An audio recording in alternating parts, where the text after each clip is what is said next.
Halo teman-teman semua, apa kabar hari ini? Semoga sehat selalu dimanapun kita berada. Video hari ini saya akan sharing analisis di Euro USD untuk pergerakan harga minggu depan.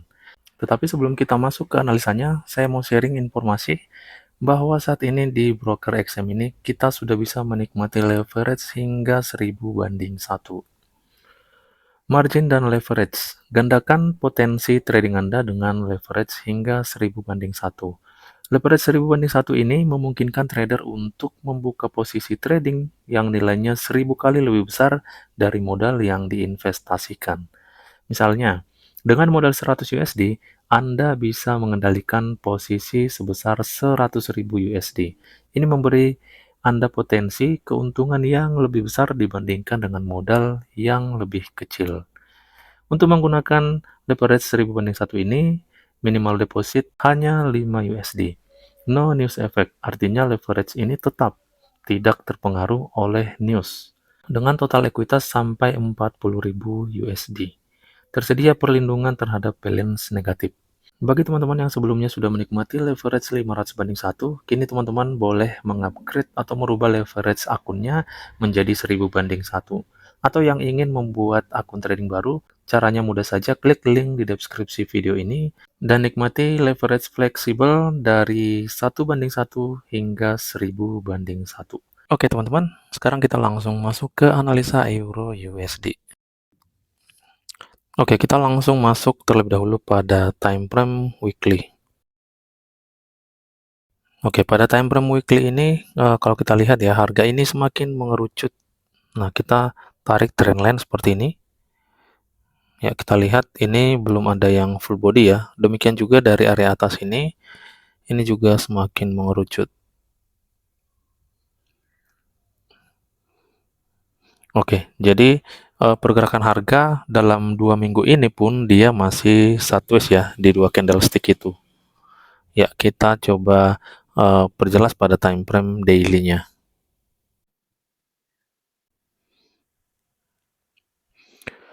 Terlihat pada time frame daily ya, pergerakan harga ini masih mondar-mandir ya dalam 2 minggu ini ya. Kalau kita perhatikan untuk harga saat ini, dia berada pada area ini.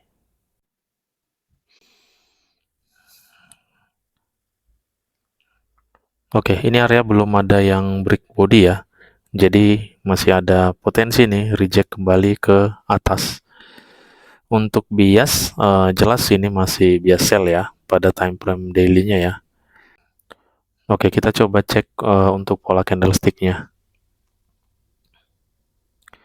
Ya, untuk pola candlestick ini, kalau kita perhatikan pada candlestick yang ini ya, ini ada bullish, lalu ada bearish, dia nge-break candle bullish ini. Nah, tetapi persoalannya, dia tidak mampu sampai nge-break shadow candlestick merah ini. Nah, sehingga ada rejection kembali. Ya, jadi ini nanti potensi akan reject kembali area yang menghalangi harga. Kita boleh marking di zone ini.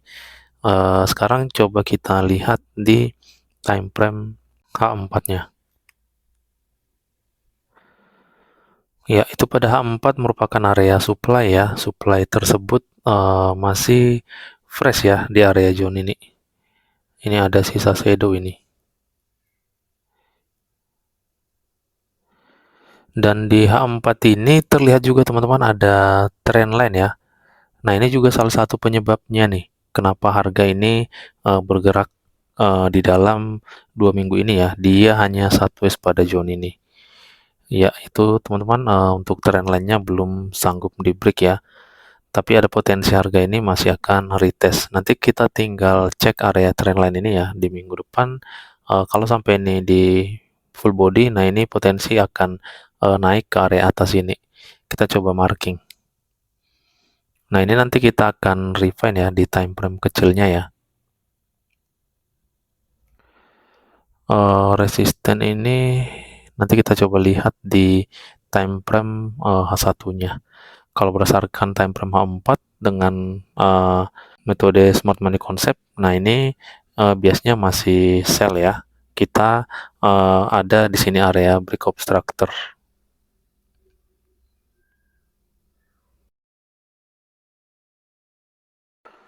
Oke, jadi kalaupun nanti harga ini naik ke area yang kita marking ini, termasuk juga nanti kita cek di area resisten ini, nah ini kita boleh siap-siap untuk melakukan open sell-nya teman-teman, karena biasanya ini masih sell ya. Dan ini nanti area trendline ini perlu kita pantau di minggu depan ya. Kalau sampai full body break, nah ini akan masuk ke area yang kita marking ini. Itu melalui time frame H4-nya. Sekarang coba kita masuk pada time frame H1. Oke, ini kita delete dulu.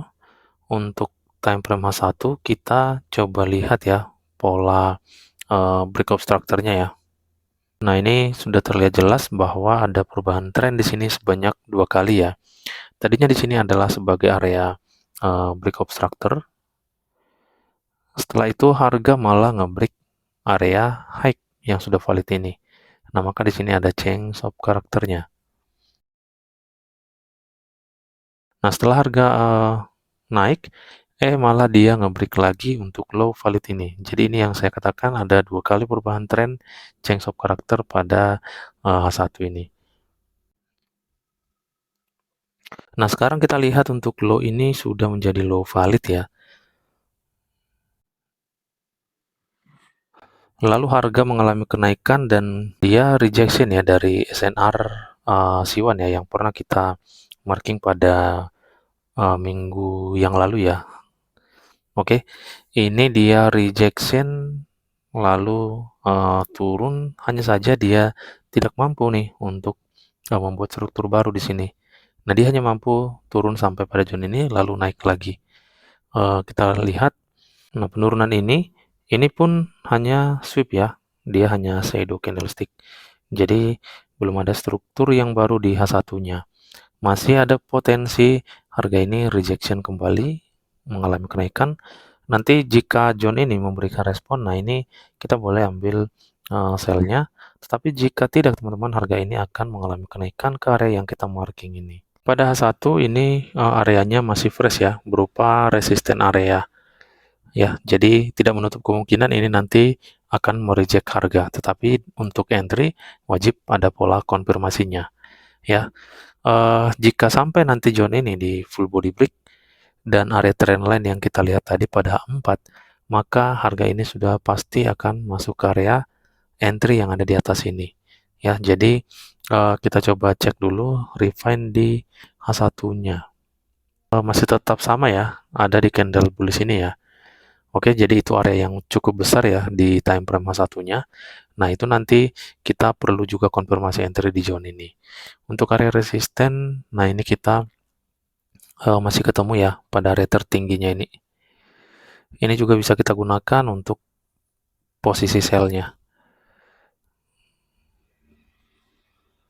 Ya, ingat ya, semua yang kita marking ini kita butuh pola konfirmasi entry. Kalau nanti sampai zone ini di break, teman-teman, maka ada perubahan tren kembali pada time frame H1 ini. Oke, jadi seperti ini struktur pada H1 ya. Kita punya POI 2 lagi di atas, itu yang masih fresh. Nah, termasuk juga POI yang ini ya. Memang ini merupakan zone yang baru ya, setelah harga mondar-mandir di dalam 2 minggu ini ya.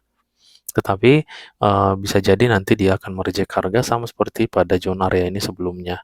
Ya, ini reject kembali turun dan akan reject kembali.